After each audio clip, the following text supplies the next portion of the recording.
The restaurant is the kind of place where they fold your napkin when you use the restroom. Crisp white tablecloths. Hushed conversations. A wine list that costs more than my monthly mortgage. I watch Sloane slide her manicured fingers across the linen, tracing invisible patterns while she builds up to whatever this is. Her nails are perfect ovals, painted that soft pink shade that screams expensive salon. Mine are short, practical, clean. A veterinarian's hands. Preston adjusts his Rolex. Third time in 5 minutes. The metal catches the light from the crystal chandelier overhead, and I wonder if that's intentional, if he practiced the gesture at home. Jasmine. Sloane's voice is soft, careful. The tone she used to use when she needed lunch money, or gas money, or that time she needed $50,000 to keep the creditors from her door. You know, Preston and I have been planning our wedding. I nod. Say nothing. Under the table, my phone rests in my lap, screen dark but ready. Dean sent me a text before I left the house. Just 2 words. Remember everything. We found the most amazing venue in Napa, Preston says. He leans forward, elbows on the table, like we're old friends discussing a business opportunity. Vineyard views, sunset ceremony, really exclusive. It sounds beautiful, I say. Sloane's eyes get that shine. The one I recognize from childhood, from all those times she stood at Mom's bedroom door asking for just one more thing. It is. It's perfect. It's everything we've dreamed of. I wait. The thing is, Preston continues, and his voice shifts. Goes harder. The venue requires a substantial deposit, and with the current market conditions, liquidating certain assets would put us at a disadvantage. I almost smile. He talks like someone who watched too many business shows. I happen to know his investment firm is barely holding together, that the designer suit probably came from a credit card he can't afford. What Preston means, Sloane says, reaching across the table for my hand, is that we need help. Family helping family. There it is. We need $75,000, Preston says. Flat. Direct. Like he's ordering an appetizer. The number hangs in the air between us. I think about Mom's house, the 4-bedroom bungalow where Sloane and I grew up. The house that's legally mine now has been for exactly 1 month. 1 month since we buried Mom. 1 month since I held her hand while she took her last breath. 1 month since Sloane showed up at the hospital 20 minutes too late, mascara perfect, claiming traffic. From selling Mom's house, I say quietly. Well, yes. Sloane squeezes my hand. Her palm is soft, moisturized. Mine feels rough against hers. You got the whole house, Jasmine. It's only fair that you share some of that value with family. Fair. I remember being 16, my prom dress hanging in the closet, corsage wilting in the fridge. Sloane had been 4 years old, burning with fever, and Mom was at her second job. I stayed home. Gave my date some excuse about the flu. Spent the night pressing cool cloths to my baby sister's forehead while she whimpered. I remember being 23, canceling a trip to Portland with friends because Sloane needed someone to co-sign her first apartment lease. Being 28 and draining my savings to cover her credit card debt. Being 35 and lying to Dean about where $5,000 went. Being 41 and writing a check for $50,000 while Sloane sobbed about bankruptcy and bad decisions and promised this was the last time. Mom's voice echoes in my memory, weak from the cancer but firm in conviction. Jasmine, you've given enough. When will it be enough? It's only fair, Preston repeats. You got the whole house. What he doesn't say. That he was there 6 months ago, walking through Mom's living room while she slept upstairs, sedated on morphine. That I heard him and Sloane through the baby monitor I'd set up to listen for Mom's breathing. We could knock down this wall, Preston had said. Open up the whole space. And replace that ugly fireplace with marble, Sloane added. Something modern. They were planning renovations to my mother's house, while she was dying 1 floor above them. Mom would have wanted this for me, Sloane says now, and her eyes fill with tears. Perfect, photogenic tears that don't smudge her makeup. She would have wanted to see me happy. My phone buzzes against my thigh. Dean's text is short. Stay strong. I can offer $15,000, I say. My voice is steady, calm, as a wedding gift. Quote. Preston actually laughs. It's a short, sharp sound. That doesn't even cover the flowers. Sloane's face changes. Just for a second. The tears vanish, and something cold flashes in her eyes before she catches herself, before the mask slides back into place. Jasmine, Please, we're family. 15,000. I repeat. That's my final offer. Take it or leave it. The silence stretches. A waiter glides past with a tray of wine glasses. At the next table, someone laughs. Preston's jaw tightens. Sloane's fingers curl against the tablecloth, those perfect nails pressing into the white linen like claws. You're being selfish, she says quietly. After everything I've been through. After losing Mom. I stand up, smooth my jacket, look down at my baby sister, the one I raised more than Mom did, the one I sacrificed for again and again and again. Take it or leave it, I say again. I leave 320s on the table for my untouched water and walk out into the afternoon sun, my phone already in my hand, already pulled up to the recording I made of Preston and Sloane in Mom's house 6 months ago. Dean was right. It's time to remember everything. Dean finds it on a Wednesday night. I'm sitting at the kitchen table with a mug of tea gone cold, Mom's photo album open in front of me. Pictures of Sloane as a baby, gap-toothed at 7, radiant in her high school graduation gown. My throat aches. I keep looking for the moment it changed, when my baby sister became someone I don't recognize. Jasmine. Dean's voice cuts through my thoughts. He's standing in the doorway with his laptop, his accountant face on. The one that means he's found something in the numbers that doesn't add up. You need to see this. He sets the laptop on the table, pushes it toward me. The screen shows a background check report. Preston Vance's financial history, laid out in merciless detail. Gambling debts. $53,000 to an offshore casino. Another $18,000 to someone called Big Tommy, which sounds like a nickname nobody wants to owe money to. Keep scrolling, Dean says. Cryptocurrency investments. Failed ones. $85,000 vanished into digital coins with names like Moonshot and Rocket Fuel. The kind of investments that promise quick riches and deliver bankruptcy. His family cut him off 6 months ago. Dean says quietly. There's a court filing. His father threatened to have him declared financially incompetent. My hands are shaking. I think about Preston's Rolex, his designer suit, that casual way he asked for $75,000, like it was pocket change. All of it borrowed. All of it fake. There's more. Dean reaches over, clicks to a different tab. Text messages. A whole thread between Sloane and Preston, dated 2 weeks before the restaurant ambush. Preston. The sister won't just give us the money. We need leverage. Sloane. I know, Jasmine. Guilt works. She's been taking care of me since I was born. Preston. Then use it. Family obligation. Dead mother's wishes. Whatever works. Sloane. I'll cry. That always gets her. I read it twice. 3 times. The words don't change. Dean's hand covers mine. I'm sorry. My phone rings. Aunt Patricia. Mom's older sister. The one who sent a gorgeous flower arrangement to the funeral and told me how proud Mom was of me. I answer it. Hi, Aunt Patricia. Don't you hi me. Her voice is sharp, cold. I just got off the phone with Sloane. She's devastated, Jasmine. Absolutely devastated. About what? About your greed. About how you're keeping everything for yourself while she gets nothing. Your mother would be ashamed. The words hit like a slap. I grip the phone tighter. That's not what's happening. Sloane told me everything. How you manipulated your mother while she was sick. How you isolated her from the rest of the family. How you're refusing to share a single penny of the inheritance. None of that is true. She's your sister, Jasmine. Your baby sister. And you're treating her like a stranger. Patricia's voice breaks. I thought you were better than this. She hangs up. I set the phone down carefully, like it might explode. Dean is watching me, his jaw tight. She's been calling everyone, I say. Hasn't she?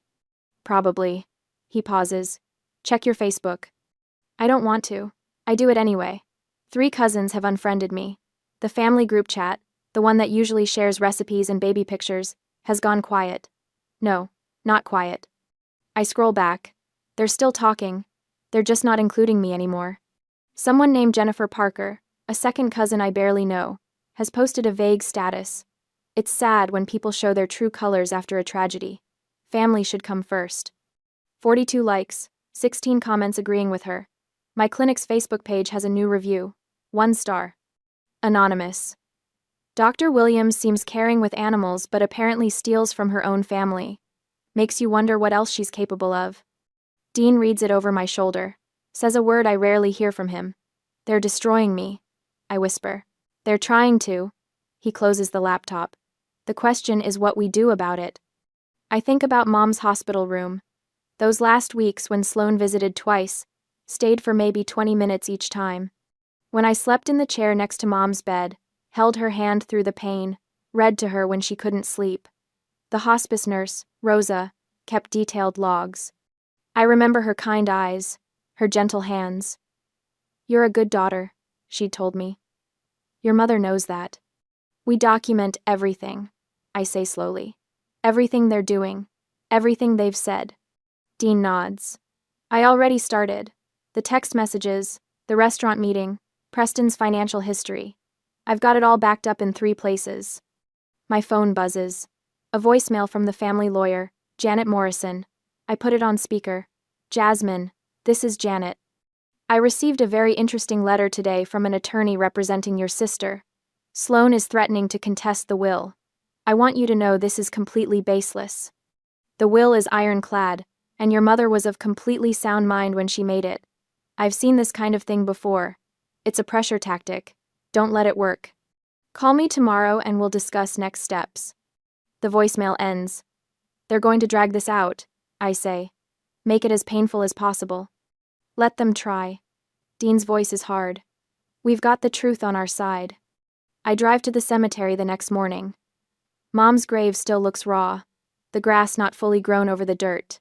The headstone is simple, elegant. Her name, her dates, and the line she requested. Beloved mother and friend. I sit on the ground next to her, ignoring the damp seeping through my jeans. I get it now. I tell her, the house wasn't just money, it was protection. You knew Sloane would do this. You knew I'd need something they couldn't take. The wind moves through the trees. A bird calls somewhere overhead. I'm going to fight, I say. I'm not letting them destroy what you left me. My phone rings. Janet Morrison. I wanted you to hear this directly, she says when I answer. Your mother came to see me 3 months before she died. She updated her will specifically because she was worried about Sloane. She told me, and I quote, "My oldest daughter has given everything. My youngest daughter has taken everything." It's time that ended. I close my eyes. Mom knew. Of course she knew. Thank you. I manage. There's one more thing, Janet says. I'm sending a cease and desist letter to Sloane and Preston today. If they continue with this smear campaign, we have grounds for a harassment lawsuit. After we hang up, I stay at the grave a little longer. Then I drive to my clinic, where my partner, Sarah, is waiting with coffee and a fierce expression. I saw that review, she says. Already flagged it as false. And I called the other partners. We're putting out a statement supporting you. You don't have to do that. Yes, we do. She hands me the coffee. Your family too, Jasmine. The kind that actually matters. That evening, 3 relatives call. Cousins who've known me since childhood. They apologize. They say Sloane's story didn't add up once they thought about it. They remember who was really there for Mom. But then my phone chimes with another notification. My cousin Rachel's baby shower. The invitation has been rescinded. Sloane will be there, and I don't want any drama. I'm sorry. Thanks for watching. Dean finds me staring at the message. He doesn't say anything, just wraps his arms around me and holds on while I finally cry. 3 days later, Sloane's voice on the phone is different this time. Softer, broken. Jasmine, I'm so sorry. She's crying. Real crying, not the practiced tears from the restaurant. I've been so stressed about the wedding, about money, about everything. I said terrible things. I'm standing in the kitchen, phone pressed to my ear, watching Dean load the dishwasher. He glances up, and I can see the warning in his eyes. I just want to make things right. Sloane continues. Can we meet? Just the 4 of us. Preston wants to apologize too. We found a solution that works for everyone. My stomach tightens. What kind of solution? Just come to dinner, please. Let's talk like family. She pauses. There's this steakhouse Preston knows. Really nice. Our treat. Tomorrow night at 7? I should say no.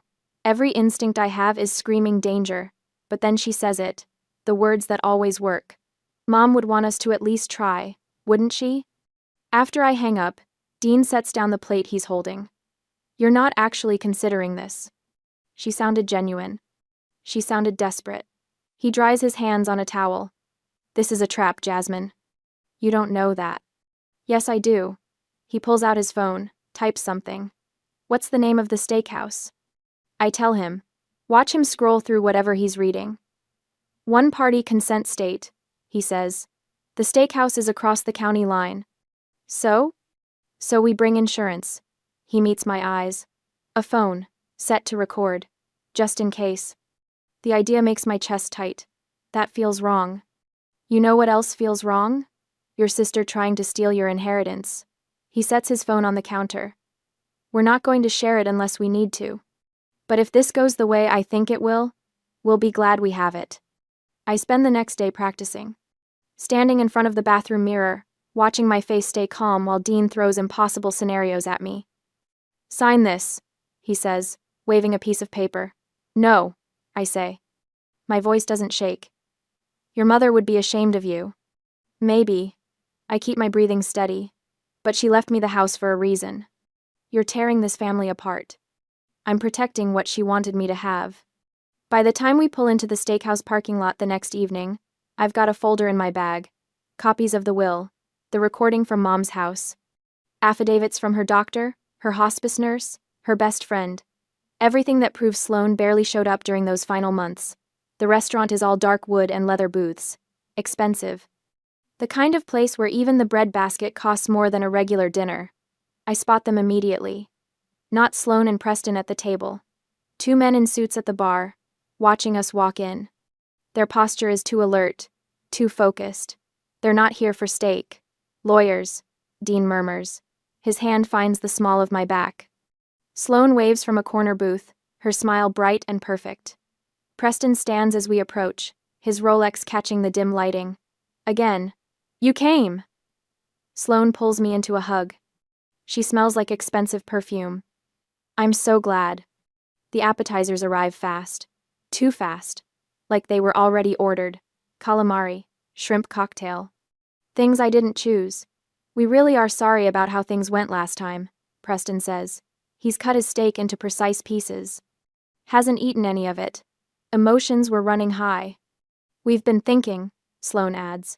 She reaches for my hand across the table. About compromise. About what's fair for everyone. Here it comes. Preston pulls papers from his jacket, sets them beside my plate. We had our lawyers draw something up. Just a simple agreement. End quote. I look down. The words swim. Quit claim deed. Trust paperwork. Preston's name in too many places. It's very straightforward, Preston says. You transfer the house into a family trust. We all benefit. Everyone gets their fair share. Just sign it, Sloane whispers. Her grip on my hand tightens. Make this right, Jasmine. For all of us. Dean's movement is calm, deliberate. He reaches into his pocket, pulls out his phone, and sets it on the table. Screen up. Red recording dot visible. No, he says quietly. Preston's face goes white. What is that? Insurance. Dean gestures toward the bar. The two lawyers are already standing, gathering their things. We have enough evidence of coercion and fraud. So do the security cameras in this restaurant. Smile, gentlemen. The lawyers are moving fast now. One of them drops cash on the bar. They're gone before Preston can call them back. You recorded us? Sloane's voice cracks. Not with tears this time. With fury. People at nearby tables are turning, watching. A woman in pearls has her phone out. Yes. I pull my hand free from Sloane's grip. Just like you tried to ambush me. Preston lunges for the papers, but Dean is faster. He slides them out of reach. You'll want to keep these, Dean says to me. Evidence. This isn't over. Sloane's whisper is sharp, vicious. Nothing soft left in it now. You think you're so smart, but this isn't over. Preston grabs my arm as I stand. His fingers dig in. You can't do this. Dean is between us before I can blink. His body is a wall, solid and immovable. Don't touch my wife. The entire restaurant has gone quiet. Even the kitchen sounds have stopped. I look at Sloane. Really look at her. The baby sister I raised, the 4-year-old with the fever, the teenager who needed lunch money, she's gone. Maybe she was never really there at all. My baby sister died, I say, and my voice is steady, when she chose greed over love. No guilt, not anymore, just clarity. We walk out together, Dean's hand warm against mine.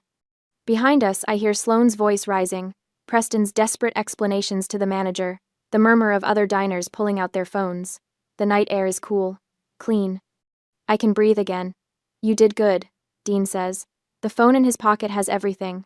Every word, every threat, every attempt at manipulation. And the quitclaim deed, with its impossible terms and Preston's control clauses, is safe in my bag. But before we reach the car, I hear footsteps. Fast. Angry. This isn't over, Sloane hisses. She's followed us into the parking lot. Mascara streaked now. That perfect mask finally cracked. You hear me? This isn't over. Preston is behind her, reaching. His hand catches my jacket. Dean steps between us again. Solid, protective. I meet Sloane's eyes over his shoulder. You're right, I say. It's not over, but it will be soon. We drive home in silence. The recording sits in Dean's phone. The quitclaim deed sits in my bag. And somewhere behind us, my sister is realizing she's already lost.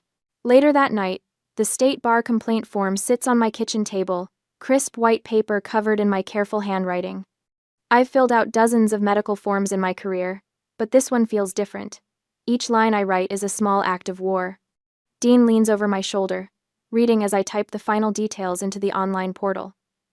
You're sure about the names? Jason Mitchell and Rebecca Hartwell. I don't need to check my notes. Those two lawyers sitting at the steakhouse bar are burned into my memory, licensed in this state for 8 and 12 years respectively.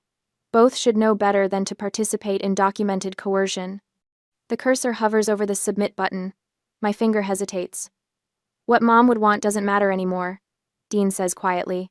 He knows what I'm thinking. That Mom always preferred peace. That she spent her whole life smoothing over Sloane's messes, keeping family dinners civil, pretending everything was fine. What matters is what's right. I click submit. The confirmation screen loads. Case number 2025ETH4471. I screenshot it, add it to the folder on my desktop labeled Evidence. The folder is getting thick. Affidavits from Dr. Harrison documenting Sloane's 3 visits during Mom's 6-month hospice care, compared to my daily presence. Rosa's detailed nursing logs showing who was actually there at 2 a.m. when Mom couldn't breathe, who changed her sheets, who held her hand. Bob's written statement about Preston photographing the property from the sidewalk 2 weeks before Mom died, notepad in hand like he was already planning the renovations. My phone rings. Unknown number. I let it go to voicemail, but the next call comes 30 seconds later. Same number. Answer it, Dean says. We're recording everything now. I tap the speaker button, the recording app already running. This is Jasmine. Miss Williams, this is Richard Vance. The voice is deep, authoritative, old money trying to sound reasonable. Preston's father. I say nothing. I'm calling about this unfortunate situation with my son and your sister. I understand there's been some tension regarding family property. I have tension. The word tastes bitter. Is that what we're calling attempted fraud now? A pause. I've been made aware of a recording, one that my son claims was obtained illegally and is being used to threaten him. Dean shakes his head sharply. I ignore him. The recording was made in a one-party consent state, Mr. Vance. I checked before I went to that steakhouse. Everything on that recording is legal and admissible. Nevertheless, his voice goes harder. If that recording is shared publicly, or if you continue this harassment campaign against my son, we will have no choice but to pursue defamation charges. Preston is prepared to take whatever legal action necessary to protect his reputation. The laugh comes out before I can stop it. Sharp, bitter. His reputation. The one where he tried to defraud a grieving woman out of her inheritance? That reputation? I would encourage you to speak with your attorney, Miss Williams, and to remember that legal battles are expensive, protracted. I have considerable resources at my disposal. The line goes dead.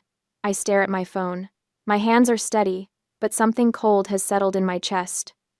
He's bluffing, Dean says. That was a scare tactic. Maybe. I add the call to my timeline, noting the date, time, and content. The document is 15 pages now. every text from Sloan, every social media post, every threatening phone call, all time-stamped, all organized, all backed up to 3 separate cloud services. My laptop chimes. Email notification.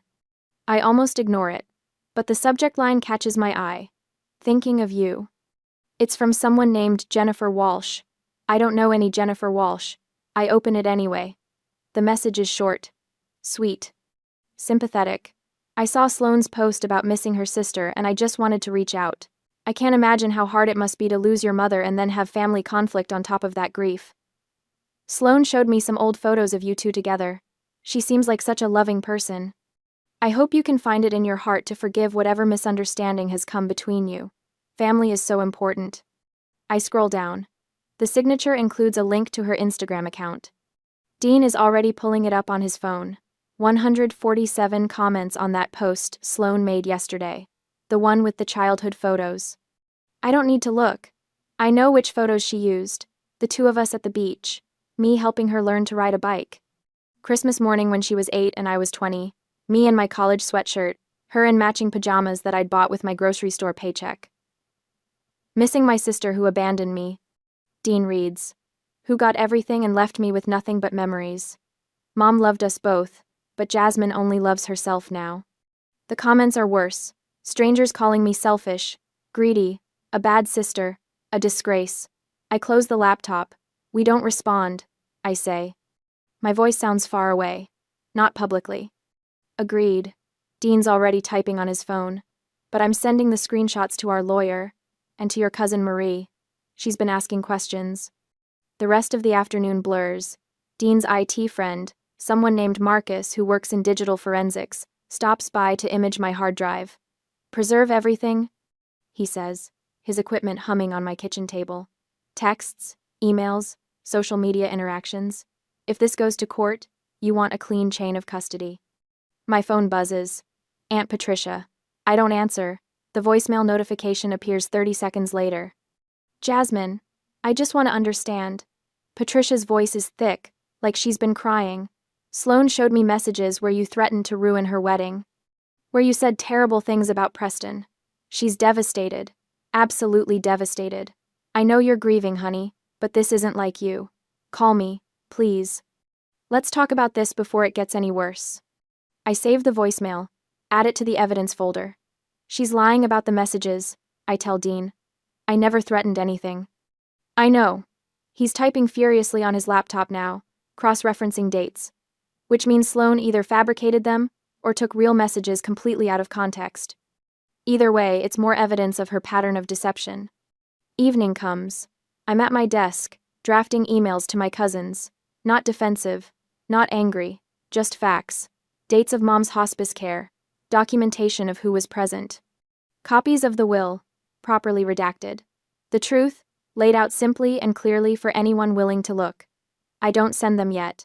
Our lawyer said to wait. To let Sloane keep digging her hole deeper while we build our case higher. My phone rings again. This time it's the veterinary practice. I almost don't answer, but Dr. Sanders is a partner. I have to take his call. Jasmine, we need to talk about something. His voice is careful. Professional.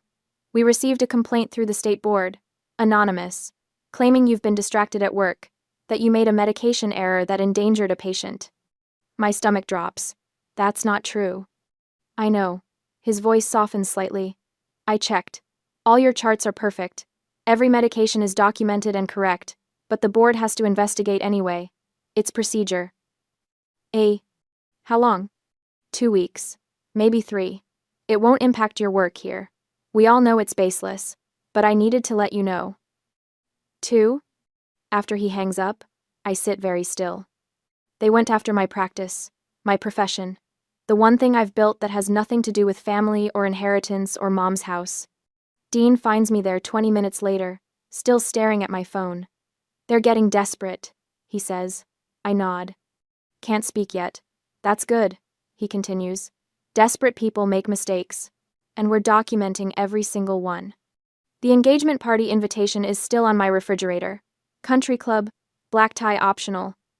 My name is conspicuously absent from the guest list, but we both know I'll be there. I pull up the recording on my phone. Listen to Preston's voice. Just sign it, Jasmine. Sloane's urgent whisper. The lawyer's footsteps retreating. The engagement party is coming, and I'm ready. On the day of the engagement party, the country club parking lot is full of luxury cars, BMWs, Mercedes, a Tesla that probably costs more than my entire year's salary. Dean pulls into a spot near the entrance, and I can see the glow of chandeliers through the tall windows. Inside, Sloane's engagement party is in full swing. You sure about this? Dean asks. I check my phone. The recording is queued up, ready. The phone is in my purse, fully charged. I'm sure. We walk toward the entrance together. My hands are steady. That surprises me. I expected them to shake. A bridesmaid blocks the door before we reach it. I recognize her from Sloane's Instagram posts. Tall, blonde, wearing a dress that costs more than my mortgage payment. Her smile is ice. You're not welcome here, she says. I'm here to show everyone the truth, I tell her. Her eyes narrow. She pulls out her phone, and I know she's texting Preston. Within seconds, a security guard appears from inside. Navy uniform, radio on his belt. He's young, maybe 25, and he looks uncomfortable.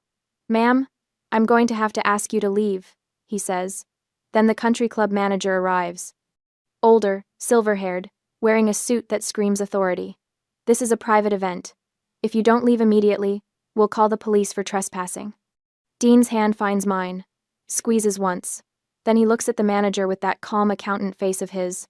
We're here as paying guests. The manager blinks. Excuse me. We'd like to purchase drinks at the bar, Dean continues. He pulls out his wallet, extracts his credit card. That makes us customers, not trespassers. I watch the manager's expression shift. He's calculating, weighing the legal implications. Dean's right, and we both know it. The country club bar is technically open to anyone who wants to buy drinks. 2 martinis, Dean says to the security guard. If you don't mind. The manager's jaw tightens, but he nods at the guard. We've bought ourselves time. Not much, but enough. Inside, the ballroom is everything Sloane wanted. White roses everywhere. String quartet playing in the corner. Tables covered in cream linens with gold accents. The guests are the kind of people who summer in the Hamptons and winter in Aspen. Preston's family, mostly. His father stands near the bar, holding court with several other men in expensive suits. We slip along the wall toward the sound system. Nobody's noticed us yet. Everyone's focused on the small stage at the front where Preston is adjusting a microphone. Can I have everyone's attention? Preston's voice booms through the speakers. The quartet stops playing. Conversations die. All eyes turn to him. Sloane appears at his side, radiant in a white cocktail dress. She's glowing, playing the role of beloved fiancé perfectly. I want to thank you all for being here tonight, Preston continues. Sloane and I are so grateful for your support as we begin this journey together. My phone is out. Dean is blocking me from view as I approach the main table and connect the auxiliary cable from the laptop to my phone. True love, Preston says, his voice going soft and syrupy, means conquering obstacles. It means standing together against those who would tear you apart. Even family members who let jealousy poison their hearts. Murmurs ripple through the crowd. I see Aunt Patricia nodding, dabbing at her eyes with a tissue. But we've risen above that negativity. Preston continues. We've chosen love over bitterness, forgiveness over resentment. I press play. The sound fills the ballroom, crystal clear, unmistakable. Preston's voice from the steakhouse recording. Just sign the quitclaim deed, Jasmine.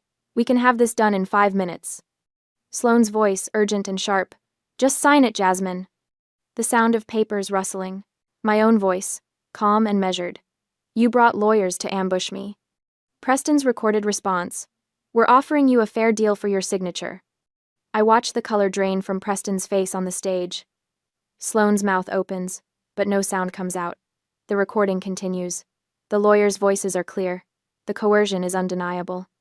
Every manipulative word, every threat, every lie, is exposed for everyone to hear. Stop that! Sloane screams. Her voice is raw, nothing like the soft, sweet tone she's been using all night. Stop it right now. But I don't stop. I let the entire recording play. 2 minutes that feel like 2 hours. When it ends, The silence in the ballroom is absolute. Preston's father moves first. He storms toward the stage, his face purple with rage. You lied to us! Dad, I can explain, Preston starts. You told me Jasmine was being unreasonable. His father's roar echoes off the walls. You said she was keeping your inheritance. You're cut off. Do you hear me? Cut off. And you owe us $100,000 for the deposits we already paid. Guests are pulling out their phones, recording, posting. The social media machine that Sloane used against me is now turning on her. I see the bridesmaids backing away from Sloane. See Preston's relatives shaking their heads. See Aunt Patricia's face crumple as she realizes she backed the wrong sister. That recording is illegal. Sloane shrieks. She can't use it. One-party consent state, Dean says quietly, but loud enough for the people near us to hear. Perfectly legal. I unplug the phone from the laptop. Look at Sloane. Really look at her. The mask is gone now. Her face is twisted with rage and desperation. This is who she's always been underneath the tears and the manipulation. The truth always comes out, I say. Then I take Dean's hand and walk toward the exit. Behind us, I hear Sloane's scream of rage, hear the chaos as guests rush for the doors, hear Preston's father still shouting about money and lies. We step out into the cool evening air. The parking lot looks the same as when we arrived, but everything has changed. Dean opens the car door for me. How do you feel? I slide into the passenger seat and let out a breath I didn't know I was holding. Free. A week later, the sold sign went up this morning. Red letters on white, staked into the lawn like a flag of surrender. Or, maybe victory. I'm not sure which yet. I stand in the empty living room where Mom used to keep her reading chair by the window. The hardwood floors echo under my footsteps. Every sound bounces off bare walls, magnifying the silence. Sunlight streams through windows that need washing, catching dust motes in golden beams. Dean walks past carrying the last box. Mom's photo albums, carefully wrapped in bubble wrap. Her face smiles up from the top frame, taken at my college graduation. She looked so proud that day. Tired but proud. That's everything, Dean says, setting the box by the front door. You ready? I nod. Can't quite speak yet. My phone buzzes in my pocket. I pull it out, see Sloane's name flashing across the screen. The voicemail icon appears seconds later. Dean watches me. You going to listen to it? I tap the screen. Put it on speaker because I have nothing left to hide. Sloane's voice fills the empty room. Hysterical. Raw. Jasmine, you have to fix this. Preston's family cut him off completely. The wedding venue is gone. Everyone knows. Everyone. You did this to me. You destroyed my life. Call me back. We need to talk about this. We're still sisters. You can't just abandon me like this. Mom would be so disappointed in you right now. Call me. Please. The message ends. The silence returns, bigger than before. Same manipulation, I say quietly. Different desperation. Dean reaches for my hand. Squeezes. You going to call her back? I look at my phone. At Sloane's name in my recent calls list. At the string of missed calls and unread messages that stretches back 6 weeks. She tried everything. Guilt. Anger. Threats. Tears. The entire playbook we learned growing up. I press delete. Watch the voicemail disappear. No, I say. That baby sister I raised? She became a stranger a long time ago. I just didn't want to see it. Dean pulls me close. I rest my head on his shoulder and let myself feel it. Not the guilt she wants me to feel. Just the grief. The real kind. For the sister I thought I had, the one who never actually existed. The new practice called yesterday, I tell him. Everything's confirmed. I start in 2 weeks. And my firm approved the remote work arrangement, Dean says. We're really doing this. 500 miles away. A different state. New house with a view of mountains instead of memories. A veterinary practice that doesn't know about family drama or inheritance battles. Neighbors who won't whisper when I walk past. Therapy starts next month. Dr. Morrison specializes in family trauma. She says it'll take time to unpack everything. To understand why I gave so much for so long. To learn the difference between love and obligation. Margaret Wilson hosted a farewell dinner last week. Mom's best friend, the one who testified about Sloane's minimal hospital visits. She cried when she hugged me goodbye. Your mother would be so proud of you, she whispered. She gave you that house as protection. You finally understand that. 3 cousins apologized. Said they believed Sloane's lies at first, but the engagement party recording changed everything. They see clearly now. We exchanged new phone numbers, promised to stay in touch. Maybe we will. Maybe chosen family works better than blood family anyway. The moving truck idles in the driveway. Dean checks his watch. We should go. Long drive ahead.